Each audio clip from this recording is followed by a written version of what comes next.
Bonjour Naël. Bonjour Sam. Tu vas bien? Oui, et toi? Bah oui, ça va très bien. Dis donc, que de changements. Alors t'as changé de ville, hein. T'habites plus à Paris, tu habites à Ah, Marseille maintenant.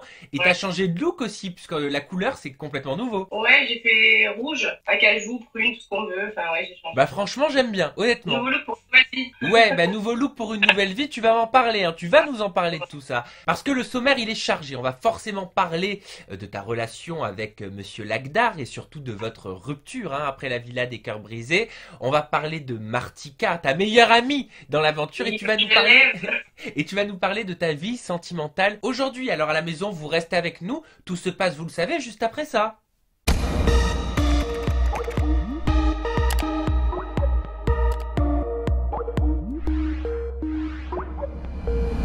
À quel moment, ma petite Naëlle, tu t'es aperçue dans la villa que tu craquais sur l'Agdar? Parce qu'à la base, tu pensais avoir des prétendants, tout ça, mais au final, tu tombes amoureuse d'un candidat comme toi. Bah, en fait, je m'en rappelle même pas réellement. Je pense que, je sais pas, ça a dû se faire comme ça. Je me suis rendu compte que je rigolais bien avec lui, etc. Et puis, ça s'est vraiment fait au moment où Lagdar est venu me voir en me disant qu'il m'appréciait, qu'il avait envie d'aller un petit peu plus loin, etc. Donc, je pense que j'ai vraiment eu ce déclic au moment où il m'a fait sa petite déclaration, en fait. Mais c'est marrant, et maintenant je peux te le dire, hein, parce que ça y est, la diffusion est passée, vous avez quitté la villa des cœurs brisés. Mais moi je trouve, honnêtement, que vous n'allez pas ensemble, en fait. Je t'imaginais pas, tu vois ce que je veux dire? J'adore Ouais. Lagdar, et je t'adore aussi, hein, c'est pas du tout contre vous. Mais je trouve que vous étiez très différents, tant au niveau du caractère que physiquement, sur tous les points, quoi. Ouais, non, je suis d'accord avec toi. Après, c'est vrai que t'es pas du tout le premier à me le dire. Même en étant dans la villa, il y avait même des membres de la production qui me disaient, mais Naël, je sais pas ce que t'es en train de faire, mais genre, change vite de route parce que ça va pas du tout. Mais après, je sais pas, j'ai eu vraiment un bon feeling avec ce garçon que j'ai trouvé drôle. Bien qu'il soit jeune et que c'était pour moi la première fois que j'étais avec un garçon si jeune, que j'ai pas pour habitude d'être avec enfin, des garçons comme ça. Mais je sais pas, j'ai senti qu'il me faisait rire. Après, faut pas oublier qu'on est dans une maison enfermée. On n'a pas la vie de nos proches. Moi, j'ai pas la vie de mes copines, qui est quand même très important. C'est vrai que, bah, je sais pas, je me sentis bien avec lui, et voilà, je me suis laissée aller. Vous décidez donc de quitter la villa des cœurs brisés, pourquoi? Parce qu'en gros, y a plus de travail à faire sur vous, hein, pour Lucie, c'est ça? Ouais, en fait, en accord avec la production, on s'est rendu compte que, bah, déjà, on était bien dans notre couple, on n'avait plus envie de continuer pour que, ils nous mettent des bâtons dans les roues, qu'ils nous refassent venir des ex, qu'on parte dans des trucs qui fassent qu'on finisse par se séparer. Parce qu'également, on avait fini notre coaching avec Lucie. Moi, je me suis sentie prête à, voilà, à quitter l'aventure, Lagda aussi. Donc voilà, c'était un tout qui a fait que, voilà, on avait juste envie de rentrer, en fait. Pourquoi? Parce que ça finissait par vous faire du mal de vous voir avec d'autres prétendants, prétendantes? Je pense que si on était resté jusqu'au bout de l'aventure, je pense qu'on aurait fini par se faire du mal. Je pense que moi, me connaissant, j'aurais peut-être commencé à sentir que finalement, Lagdar ne me plaisait pas dans le sens où je sais que dans le fond, c'est pas un garçon qui me correspond. Donc peut-être que j'aurais été tentée par rencontrer d'autres prétendants. Peut-être que, je sais pas, je pense qu'il aurait pu se passer plein de choses. Donc je pense qu'on a eu... on a pris la meilleure des décisions en décidant de partir précipitamment de l'aventure. À votre retour en France, il me semble que Lagdar a un soir raté son train. Ouais, tout Hein? est parti comme ça en fait, c'est Tout est ça. parti comme ça pourrait Ouais, ressembler à une histoire à l'eau de rose, quelque part ça. à un film romantique, hein, parce qu'il loupe son train. Il décide donc forcément, tu l'invites à rester chez toi, hein, parce que tu vas pas le laisser à la rue, le pauvre Lagdar. Et en fait, vous vous êtes plus jamais quittés. C'est ça. En fait, en rentrant du tournage, on a eu un gros retard d'avion, etc. Et du coup, il est trop tard et il avait en fait raté son train. Donc évidemment, je lui ai proposé de venir rester chez moi. J'allais pas le laisser dormir dehors. Et en fait, c'est parti comme ça. Et à partir de là, on s'est plus quitté. Il était censé rester une nuit. Au final, il est resté plusieurs semaines. Il a rencontré ton fils, il a rencontré ta sœur, il a rencontré tes parents. Ça s'est bien passé? Oui, ça s'est plutôt bien passé. Après, c'est vrai que ma mère, ma sœur, mes proches, quand ils ont rencontré Lagdar, ils ont eu la réaction normale, c'est-à-dire de se dire, mais qu'est-ce qui se passe? Je veux dire, Naël, on t'a jamais vu avec un garçon comme ça, on comprend pas trop ce qui est en train de se passer en fait. Et qu'est-ce qui a fait que tout a basculé? À quel moment tu t'es dit, je me vois pas vraiment passer le reste de l'année ou les prochaines années avec lui? En fait, très rapidement en rentrant, j'ai commencé à me rendre compte que Lagdar était très télé, parle beaucoup de la télé. Il aime fréquenter des gens de télé. Il est, voilà, après c'est normal, il est jeune, donc voilà. Et moi, quand je suis rentrée, j'ai repris ma vie de maman, j'ai repris mes petites habitudes. Et en fait, je me suis rendu compte que déjà, on avait déjà un décalage en fait dans nos vies en fait quotidiennes. Et j'ai commencé déjà à me rendre compte que finalement, il y avait quelque chose qui clochait. Mais ils se sont bien passés quand même ces 2 mois? Oui, ça s'est bien passé, bien entendu. Aucune dispute, parce que Lagdar est un garçon très gentil, puis j'avais pas de raison de discuter avec lui. Mais voilà, au fond de moi, même si je lui en ai pas parlé tout de suite, je ressentais déjà qu'il y avait quelque chose qui n'allait pas. Toi, tu le sentais, c'était inexplicable, mais t'arrivais pas à mettre les mots, mais tu le ressentais au fond de toi, c'est ça? C'était pas inexplicable, c'était totalement explicable. inexplicable. Je le savais au fond de moi. Je savais très bien que Lagdar et moi, on n'était pas réellement faits pour être ensemble. Maintenant, c'est vrai que dans ce âge, quand on est enfermé, on se retrouve à 12 dans une maison et qu'il y a un garçon avec qui on rigole bien, avec qui on se rend compte qu'on passe des bons moments, qui nous fait oublier tout ce qui se passe un peu dans la villa, finalement, on est obligé de se rapprocher. Maintenant, le retour à la vie réelle, c'est autre chose. Mais pourtant, il y a eu un déclencheur aussi dans cette vie réelle qui a précipité votre rupture. Ah oui, il y a eu un vrai élément déclencheur. Et je suis content et je pense que toi, tu vas te sentir soulagé parce que ça y est, après presque 8 mois de questions des journalistes, enfin, on vous pose tous la même question, vous pouvez enfin vous exprimer et ça y est, aujourd'hui, Naël, tu peux enfin t'exprimer. On peut dire ce qui s'est réellement passé. Ouais, exactement. En fait, un soir, on est sorti boire un verre avec des amis, etc. Et en rentrant, au moment d'aller se coucher, en fait, et j'ai surpris un message dans le téléphone de Lagdar qui venait donc de Anissa. Anissa qui avait participé à Moundir et les apprentis aventuriers, donc saison 1 sur W9. C'est ça, exactement. Et du coup, ça m'a un petit peu surprise parce que déjà, il m'avait pas du tout parlé de cette fille et je ne savais même pas qu'il la connaissait. Donc, bien entendu, curiosité féminine oblige, j'ai feuilleté tous les messages. Et en fait, je me suis rendu compte que Lagdar l'invitait à boire des verres, donc des soirs où moi j'étais avec des copines, donc il profitait en fait de mon absence pour discuter avec elle et l'inviter à boire des verres dans mon dos. Donc voilà, bien entendu, pour moi, ça a été la goutte d'eau qui a fait déborder le vase et pour moi, voilà, c'était trop. Mais pourquoi? Tu penses que les SMS n'étaient pas amicales du tout, la façon dont il écrivait? J'aurais pu prendre ça de manière amicale si Lagdar m'en avait parlé, il m'avait dit je connais Anissa et j'ai envie d'aller boire des verres avec elle. Du fait qu'il ait fait ça dans mon dos, qu'il m'en ait pas parlé, qu'il ne m'ait même pas dit qu'il connaissait cette fille et que j'ai dû voir tout ça de moi-même, pour moi il y a plus d'amical, il y a plus d'amis, il y a plus de, c'est voilà. Ouais, je comprends, mais est-ce qu'il y avait des petits mots équivoques? Est-ce qu'il y avait une sorte de séduction dans leur échange? Il y avait de la séduction, oui et non, c'est un garçon, donc voilà, il appuyait la demande de rendez-vous, il disait mais si, viens on se rencontre. Bon, elle était un peu plus, elle était un peu, non, elle avait pas spécialement envie, mais lui il appuyait vraiment le rendez-vous. Donc moi, comme je le connaissais, j'ai senti que Lagdar ne lui parlait pas pour être son ami, j'ai senti que Lagdar parler avec cette fille pour aller un petit peu plus loin. Et c'est là que tu as décidé de mettre fin à la relation? Ouais, pour moi ça a vraiment été l'élément déclencheur. Donc je veux vraiment être claire, je ne dis pas que ce n'est qu'à cause de ça, je dis que c'est un tout en fait. Voilà, je me suis rendu compte en rentrant chez moi que Lagdar et moi ne se correspondaient pas et ensuite j'ai découvert ces messages qui ont fait que pour moi, je me suis vraiment rendu compte que c'est pas un garçon pour moi. Mais est-ce que c'était pas quelque part, et je te pointe pas du doigt du tout Naël, hein, mais est-ce que c'était pas quelque part un prétexte pour te permettre de mettre fin à cette relation? Peut-être, et honnêtement, je peux pas m'en cacher, peut-être que c'était un prétexte parce que au final peut-être que de voir un SMS de son copain qui invite une fille à boire un verre, peut-être que c'est pas si grave, mais ouais, peut-être que je m'en suis servi au final pour lui donner une raison à notre séparation. Quand t'as découvert ces SMS, tu lui en as parlé à quel moment? Tout de suite. Ah ouais? T'as fait comment? T'allais le voir? Ah, le pauvre, il était sous la douche et son retour de la douche était plutôt folklore. Donc ouais, je lui ai montré tout de suite, je lui ai fait comprendre que j'étais très déçue, que je m'attendais pas à ça de lui. Surtout que Lagdar, il était quand même plein de mots doux toutes les 10 minutes, il me faisait comprendre qu'il était très amoureux, etc. Donc j'étais vraiment très étonnée de découvrir ces messages. Et en fait, je suis simplement partie et je suis partie rester chez Eddie pendant plusieurs jours en fait. Et voilà, et c'est après quelques jours de réflexion que je suis rentrée chez moi et que je lui ai dit que voilà, je préférais qu'on en reste là. Il a réagi comment? Il était triste, au début il a pas trop compris, après voilà, je lui ai expliqué que c'était un tout, que je me suis rendu compte que voilà, on avait rien en commun, etc.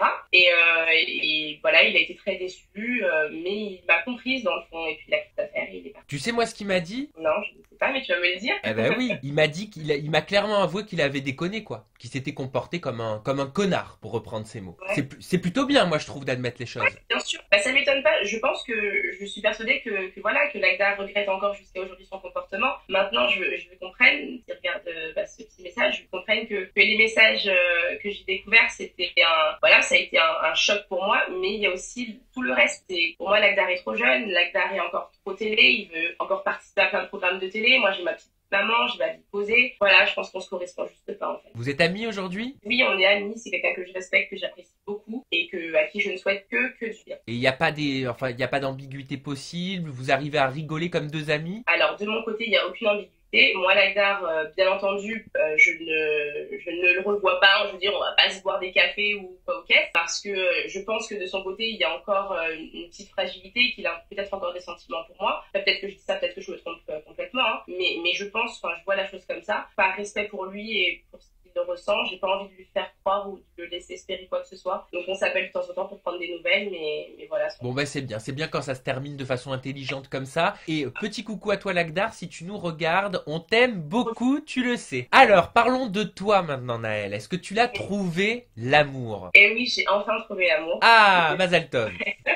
Ça y est, ouais, en fait, depuis quelques mois, voilà, le tournage s'est passé il y a quelques temps maintenant, depuis quelques mois, j'ai rencontré quelqu'un avec qui je suis bien, quelqu'un de plus âgé que moi, donc quelqu'un qui me correspond. Il a quel âge? Il a 28 ans. Ouais. Et voilà, c'est quelqu'un qui aujourd'hui me rend la plus heureuse, qui me complète, qui s'entend très bien avec mon fils. Tout est parfait en fait. C'est quelqu'un qui est médiatisé ou pas du tout? Pas du tout, mais absolument pas du tout. Et je pense que c'est mieux comme ça. Et qu'est-ce qu'il pense, toi, de tes participations au programme de télé-réalité? Bah, c'est quelqu'un de mature, donc il sait que c'est mon passé. Pour lui, on se connaissait même pas quand j'ai fait toutes ces participations voilà, à la télé. Il respecte mon passé comme moi, je respecte le sien. Maintenant, c'est vrai qu'il préférait que j'en reste là. Mais pourquoi tu dis c'est mon passé? Tu dis c'est mon passé comme si t'allais plus faire d'émissions de télé-réalité? Oui, pour le moment, j'ai décidé de me concentrer sur ma petite vie, de nous laisser une chance à tous les deux et par respect pour lui de ne plus participer à de programmes télé. Mais pourquoi?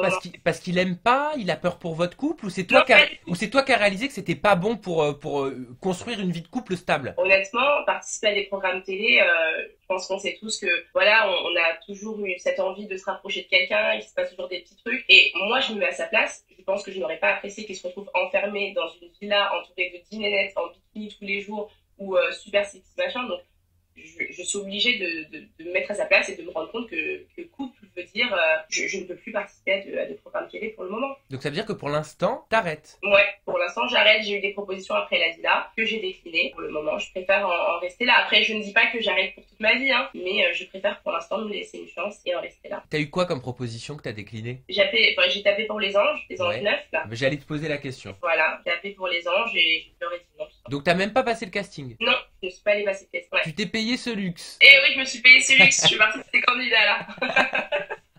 Il y a eu quoi d'autre comme émission? C'est tout, puisque c'est le seul programme nouveau qu'il y a eu après. Bon, et ça va? Tu le vis bien? Toi, comment tu le vis à ton niveau? Ça te frustre? Bah moi, pas du tout. Au début, j'ai été un petit peu frustrée parce que c'est vrai que je suis le genre de personne, j'aime me sentir libre, j'aime faire ce que j'ai envie de faire. Je n'aime pas être comment dire, encadrée par quelqu'un. C'est vrai que c'est quelque chose d'un peu difficile pour moi, mais aujourd'hui, voilà, je dois aussi me rendre compte que j'ai une vie de famille, j'ai envie d'avoir une vie posée, j'ai envie de construire des choses, et télé et vie de famille, je pense que ça ne colle pas. J'étais célibataire, j'avais un enfant, ok, je pouvais m'amuser parce que avoir un enfant ne veut pas dire avoir une vie de débauche. De débauche, exactement, mais voilà, aujourd'hui, je dois comprendre que la télé, je dois mettre ça un peu de côté, quoi. Ça fait combien de temps que vous êtes ensemble maintenant? Ça fait 5 mois. 5 mois, bah écoute, presque la moitié d'une année. Bah écoutez, moi je vous souhaite plein de bonheur.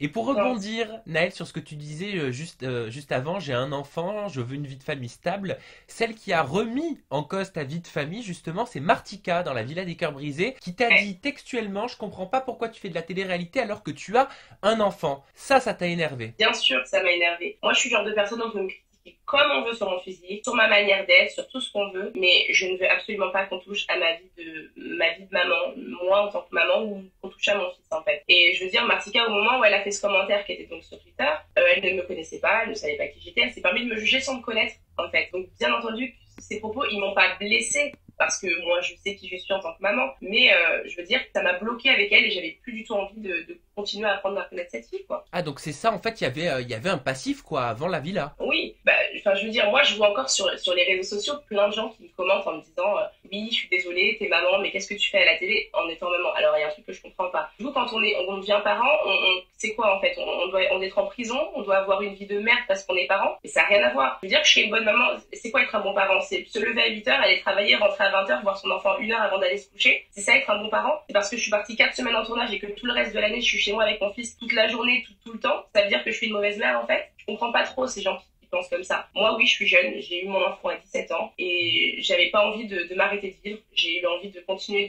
de profiter et de profiter avec lui, voilà, de continuer de m'amuser. Et j'en ai marre de ces gens qui ont des pensées mais d'arriérés, donc des pensées archaïques à penser que en 2017, on a un enfant, ça veut dire qu'on est en prison, on doit rester chez soi, on n'a plus le droit de sortir.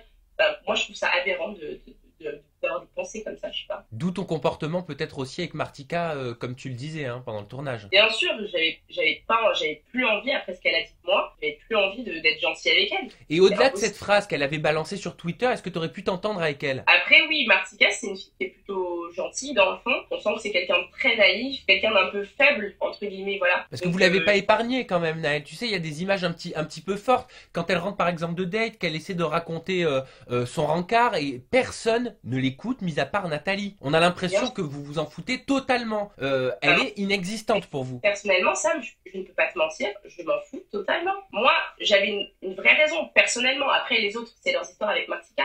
Mais moi, Martika, elle m'avait touchée, quoi. Je veux dire, ce qu'elle m'a dit, pour moi, c'était des propos qui étaient quand même graves. Donc, à partir de là, je n'avais plus envie de continuer à approfondir avec cette fille. Et voilà, je préférais en rester là. Maintenant, ça ne veut pas dire que je ne la respectais pas. Ça ne veut pas dire que je passais mon temps à l'insulter ou quoi. Mais juste, voilà, je préférais ne faire comme si elle n'était pas là, en fait. C'est tout. À part Lagdar, si tu n'avais pas rencontré Lagdar, imagine Lagdar n'avait pas été au casting de la Villa des Cœurs Brisés. Quel autre garçon aurait pu t'attirer? Physiquement, dans la maison, je trouvais... j'aimais beaucoup Vincent. Voilà, moi, je suis très brun, barbu, un peu... Voilà. Donc, je le trouvais très beau. Je pense que... Et je pense qu'en plus, tout le monde pensait que Vincent et moi, on finirait ensemble dans cette maison. Ah bon, c'est marrant parce que moi, encore une fois, je trouve que... Pour moi, ça matche pas. Bah écoute, pour te dire, la première personne dans cette maison de qui j'étais très proche, avec qui je passais des soirées à parler, avec qui... voilà, avant de se coucher, on restait tous les deux à discuter. Bah, c'était Vincent. Et donc, bien entendu, tout le monde nous voyait et tout le monde, je pense que tout le monde, dans le fond, pensait que Vincent et moi, on finirait par être ensemble. Je pense que tout le monde a vraiment été surpris de me voir finir avec Lagdar. Et oui, c'est marrant. Et pourquoi ça s'est pas fait? Est-ce qu'il y a une raison pour qui explique pourquoi ça s'est pas fait avec Vincent? Ouais, il y a une raison. En fait, il y avait Maddy. Il y a eu Maddy. Et en fait, j'ai remarqué que Vincent était aussi très proche de Maddy la journée en tournage. Mais il était proche de moi le soir hors caméra. Du coup, ma fierté oblige. J'ai dit, moi, je ne suis pas un second choix. Et je suis partie du côté de Lagdar. Tu n'avais pas envie de passer après Maddy, quoi. Voilà, c'est ça. Bon, ça, c'est celui qui te plaisait. Et à part Vincent, il y en avait un autre avec qui tu aurais pu avoir une histoire? Non, je pense pas. Après, non, il n'y en avait pas d'autre, non. Et Mélanie, c'est ta copine du Bachelor à la base. Hein. Vous vous êtes rencontrés donc, sur le tournage du Bachelor d'NT1. Vous vous retrouvez dans la Villa des Cœurs Brisés 2 sur NT1 toujours. Pourtant, ça n'a pas été facile, j'ai l'impression, cette aventure, trop pour vous deux. C'est vrai qu'on était très proches. On dormait ensemble, on faisait tout ensemble là dans la villa. Mais c'est vrai que, comment dire, Mélanie, c'est vraiment une bonne copine. Mais H24 de Mélanie tout le temps, c'est quand même très difficile. Mélanie, c'est une fille que tu peux conseiller tant que tu veux, mais tout rentre par là et ressort par là. Et il y a des moments où en fait c'est fatigant. Et Mélanie, elle est tellement mignonne, moi je la connais tellement que des fois j'avais envie de la secouer et de dire mais Mélanie, réveille-toi. Et en fait c'est tout ce qu'on voit dans les images en fait. Mais ça n'empêche pas que voilà, on était quand même très copines, même si on a eu des moments où on se lâchait, on pouvait plus se voir, qu'elle me détestait, je la détestais. Au final, moi c'est une fille que je trouve au top et je l'aime autant que quand je vais rentrer dans la villa. Qu'est-ce que tu penses de son arrivée dans Les Anges? Au final, elle a fait 3 téléréalités en un an. Hein. Ouais, elle est très forte, ma petite Mel. Bah, je sais qu'elle avait très envie de participer à ce programme. Je sais aussi. Et elle s'en cache pas. Oui, elle me l'avait dit. Elle nous a toujours dit que voilà, pour elle, c'était un rêve, entre guillemets, de faire Les Anges. Donc, je suis très heureuse pour elle. Je lui ai envoyé un petit message avant qu'elle parte en lui disant Mélanie, je t'en supplie, reste toi, ne change pas pour rien au monde, pour aucune production, reste celle que tu es. Et je suis sûre que ça marchera et que les gens continueront de t'apprécier. Tu t'en doutais dans le Bachelor qu'elle allait enchaîner les téléréalités? Bah, honnêtement, c'est vrai qu'elle avait une personnalité qui était quand même très exubérante. Donc, je me suis dit, cette fille, c'est impossible qu'elle reste comme ça. Je savais qu'elle allait faire d'autres programmes. Après, c'est vrai qu'elle n'était pas restée très longtemps, donc voilà, je savais pas, mais je suis très heureuse pour elle, honnêtement. Bon, et ben moi aussi, très heureux pour Mélanie. Bisous. Hein, tu verras peut-être cette vidéo un dimanche ou à ton retour de Miami.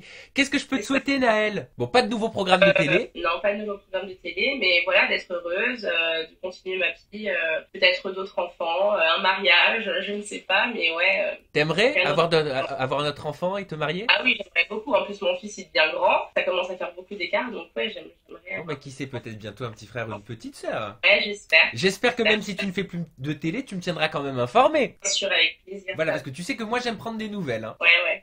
Avec bon, plaisir. Naël, je te fais des gros bisous. Aussi. On vous embrasse fort aussi à la maison. Ouais. Merci pour nous avoir regardé. Voilà, moi je me joins à Naël. Plein de bisous cœur sur vous. Gros bisous, je vous aime. Bye bye. Ciao.